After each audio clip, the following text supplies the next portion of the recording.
Assalamualaikum warahmatullahi wabarakatuh. Alhamdulillah wassalatu wassalamu ala Rasulillah wa ala alihi wa sahbihi wa walah amma ba'du. Anak-anak kelas 5 MI Negeri 1 Batam. Kaifa halukumul an? Bagaimana kabar kalian pada hari ini? Mudah-mudahan kalian selalu sehat, selalu siap dalam pembelajaran. Kembali kita belajar bahasa Arab, melanjutkan pelajaran kita yang minggu lalu tentang fi ghurfatil istiqbal wa ghurfatil mudzakarah, ruang tamu dan ruang belajar. Pada kesempatan hari ini kita akan lanjutkan. Silahkan buka buku kalian halaman 9. Kita akan mempelajari at-tarkib, susunan kalimat. Bagaimana sebuah susunan kalimat di dalam bahasa Arab. Di sini yang kita akan bahas adalah al-khabarul muqaddam, al-mubtada'ul muakhar. Khabar muqaddam dan mubtada' muakhar.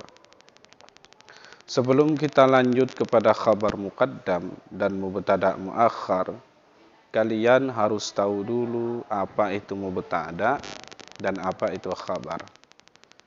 Silahkan kita baca. Mubtada' adalah isim yang terletak di awal kalimat, atau kalau dalam bahasa Arabnya di awal jumlah, dan berfungsi sebagai subjek. Sedangkan khabar adalah isim yang terletak setelah mubtada'. Jadi khabar dan mubtada' ini tidak bisa dipisahkan.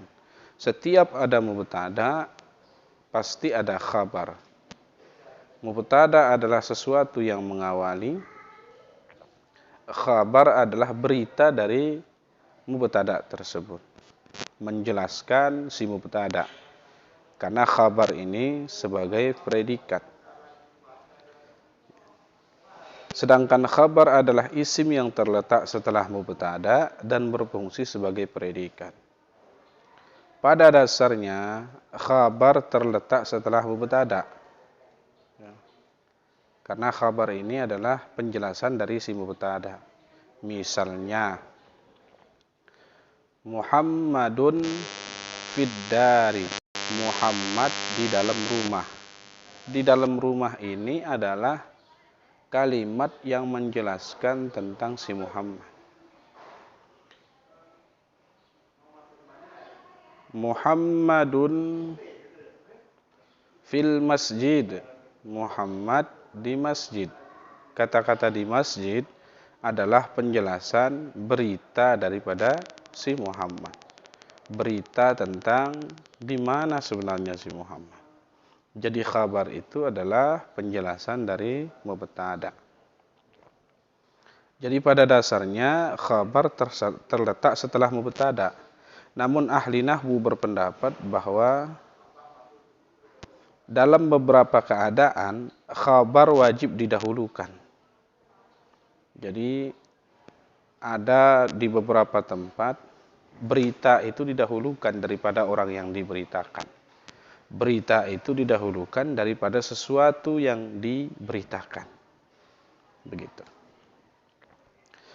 Selanjutnya, khabar yang terletak setelah mubtada'. Khabar yang terletak sebelum mubtada' disebut khabar muqaddam atau khabar yang didahulukan. Penjelasan yang didahulukan tentang sesuatu. Berita yang didahulukan tentang sesuatu yang diberitakan.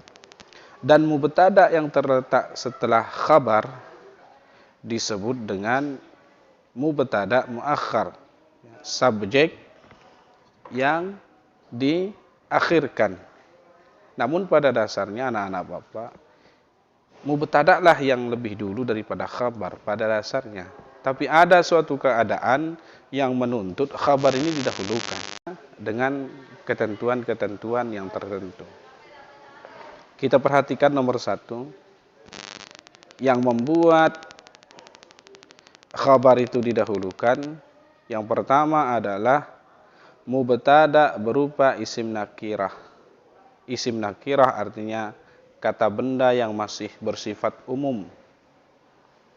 Contohnya di sini adalah fil khizanati libasun. Di dalam lemari ada pakaian.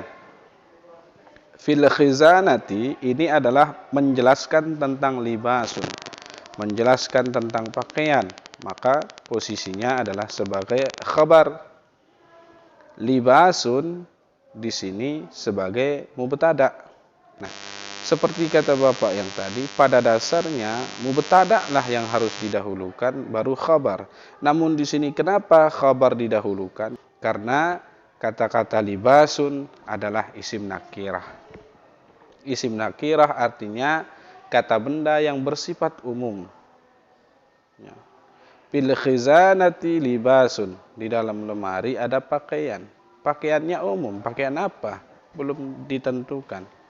Pakaian yang bagaimana? Pakaian siapa?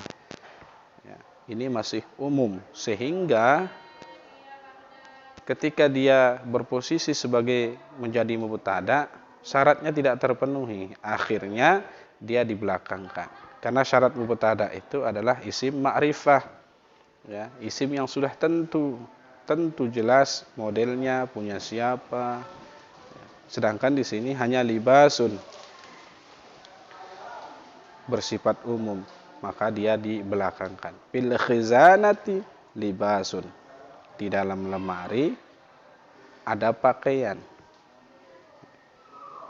Jadi penjelasan pakaian dulu disebut, penjelasan posisi pakaian dulu disebut, baru disebut pakaian.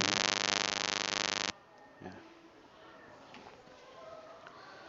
Sekarang kita baca keterangannya. Khabar yang dapat menjadi khabar muqaddam berupa syibhul jumlah. Syibhul jumlah artinya yang serupa dengan jumlah. Frase yang terdiri, gabungan kata yang terdiri dari keterangan tempat atau keterangan waktu. Di sini adalah keterangan tempat, fi, di. Khabar yang boleh menjadi khabar muqaddam berupa syibhul jumlah. Ini sebuah istilah ya anak bapak. Ya. Syibhul jumlah itu bisa berasal dari dua frase atau dua gabungan kata.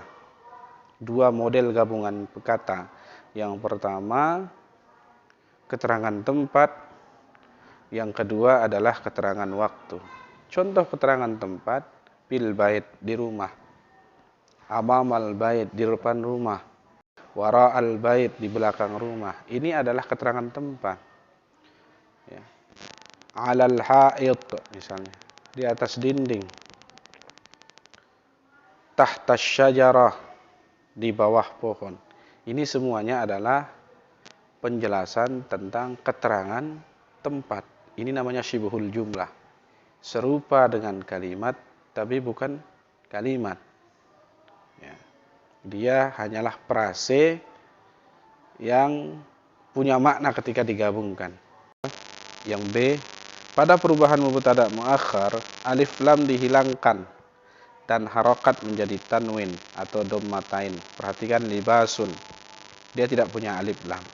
Karena kalau libasun ditaruhkan alif lam, maka dia berubah posisinya menjadi al-libasu fil khizanati.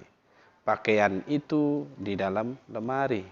Pakaian itu berarti sudah tentu pakaiannya. Dia tidak lagi bersifat umum karena dia sudah ma'rifah, isim ma'rifah, ma'rifah dengan alif lam. Itu yang pertama ya, yang menyebabkan khabar itu didahulukan, kemudian mubtada'nya diakhirkan.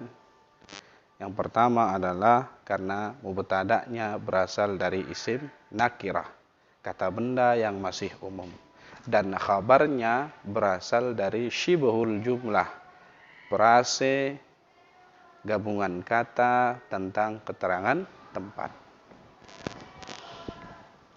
Yang kedua, khabar berupa kata tanya atau ismul istifham, kata benda yang digunakan untuk bertanya.